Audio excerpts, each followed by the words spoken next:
এখন আপনাদের কাছে দেশবাসীর কাছে একটাই অনুরোধ, দেশের সরকারের কাছে অনুরোধ, আমাদেরকে বাঁচান, আমাদেরকে রক্ষা করুন, হেল্প করুন। আমাদের আগে আল্লাহ, পরে আপনারা। আমাদের এখান থেকে 12 জন মানুষ মারা গেছে। এই 12 জনের ভিতরে 12 জন মানুষ মারা গেছে পরিপূর্ণ বলতে পারবো না, আপনারা হয়তো জানেন। হ্যাঁ, আমরা 4 জন এখন জীবিত আছে, আমরা 4 জনই আহত। এই যে মাইনুদ্দিন ভাই আমার সাথে, ওনার বাড়ি চাঁদপুরে, যে মাথায় ড্রোন হামলায় আহত হয়েছে, আমি বাম হাতে আহত হয়েছি।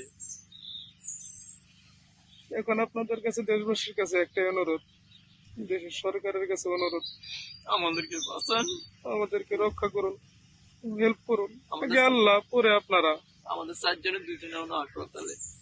আমাদের 4 জনের ভিতরে 2 জন এখন অন্য একটা হসপিটালে আছে, আর আমাদেরকে একদম ক্যাম্পে রাখা হয়েছে। যে কোনো সময় আমাদেরকে এখান থেকে ফোন লাইনে পাঠাই দিতে পারে। কখন পাঠায় সেটা আমরা জানি না, আল্লাহ ভরসা, আল্লাহ ভালো জানে। আর আমরা তো ভাষাও বুঝি না, কোনো কিছু বুঝি না, বুঝাই বলতেও পারি না। আমাদেরকে যখন যা বলে তাই করতে হয়। আর আমাদেরকে অনেক নির্যাতন করছে। ফোন লাইন থেকে যখন আমরা আহত হয়ে ফেরত আসছি, তখন আমাদেরকে ওই অবস্থায় আবার যাইতে বলে ফোন লাইনে যুদ্ধের জন্য। এখন আমরা যাই নাই বিধায় আমাদের মারধর করছে, মাটির নিচে ভাঙ্গার আটকায় রাখছে 5 থেকে 6 দিন। খাইতে দেয় নাই, পানি পর্যন্ত খাইতে দেয় নাই, কোনো কিছু দেয় নাই। প্রতিদিন এসে এসে মারধর করছে।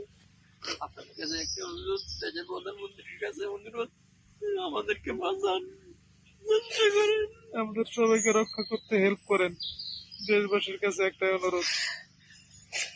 আর সবার বাড়িতে ছোট ছোট বাচ্চা আছে, আমার বাড়িতে একটা 5 মাসের বাচ্চা আছে। আমরা তো এই জীবন চাই নাই। আমরা আসছিলাম শুধুমাত্র ডাল ভাত খেয়ে বাঁচার জন্য, আমাদেরকে এভাবে বিক্রি করে দিছে। এখন কি করবো আমরা বুঝতে পারতেছি না, বুঝি না বাসা কোনো কিছু বুঝি না।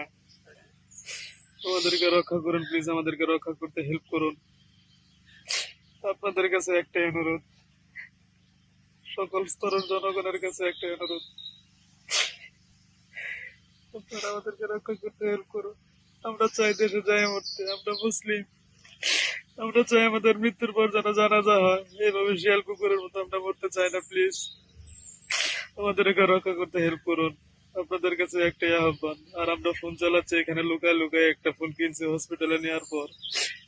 তারা এখানে জানে না যে আমাদের কাছে ফোন আছে, লুকায় লুকায় ব্যবহার করতেছি। আমরা দেশের থেকে যে মোবাইল গুলো আনছি তারা সে মোবাইল গুলো নিয়ে নিছে।